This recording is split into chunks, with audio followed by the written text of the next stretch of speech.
étudiants en formation en art, elle nous semble totalement essentielle dans la mesure où ils pourront se confronter aux œuvres majeures de l'histoire de l'art. Depuis les années 45, le foyer artistique s'est déplacé justement de notre pays, de Paris, à New York.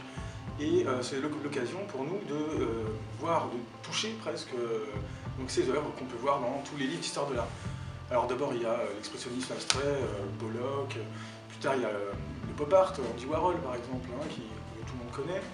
Et puis un peu plus tard il y a la photographie américaine, notamment les 5 de Boston, avec Nan Goldin, Mark Morris-Roe, enfin plein de noms, qui ont marqué toute l'esthétique de la photographie actuelle. Puis il y a aussi beaucoup, bien sûr, l'architecture. Alors en architecture, pour nous, les objectifs pédagogiques ils sont extrêmement importants puisque justement on va étudier la ville, son histoire et aussi le développement urbain qui a été ce qu'il a été à New York, c'est-à-dire d'une ampleur considérable et surtout à une rapidité phénoménale. On va étudier donc en architecture Central Park, on verra que c'est une ville végétale dans une ville minérale et que en fait c'est complètement construit. C'est aussi intéressant dans la mesure où l'art à New York dialogue avec des architectures qui sont complètement marquées, je pense au Guggenheim, au Whitney, ou le Met, même si on n'aborde que ce musée de manière extérieure ou dans le hall.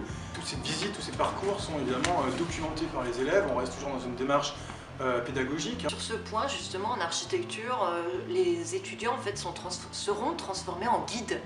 Alors c'est-à-dire qu'ils vont s'approprier chacun un bâtiment, une architecture, qu'ils vont commenter devant le groupe. Et pour conclure, je dirais aussi que c'est quand même de faire l'expérience de rentrer dans une image, de vivre dans un film. C'est New York, on se retourne, on a déjà vu, on connaît, c'est familier. Moi je conclurai aussi parce que pour moi c'est une ville multiculturelle. Enfin j'y suis déjà allée quelques fois et c'est ce qui m'a vraiment le plus frappée. En fait c'est une ville où... c'est une ville monde. Ouais, c'est une ville monde. Et en fait quand on passe d'une rue à une autre, on se retrouve dans un autre pays. Et ça m'avait vraiment... énormément frappé. Donc il y a plein de qui me reste. Plein de sensations, plein d'images, plein d'art. Plein d'art, le plein.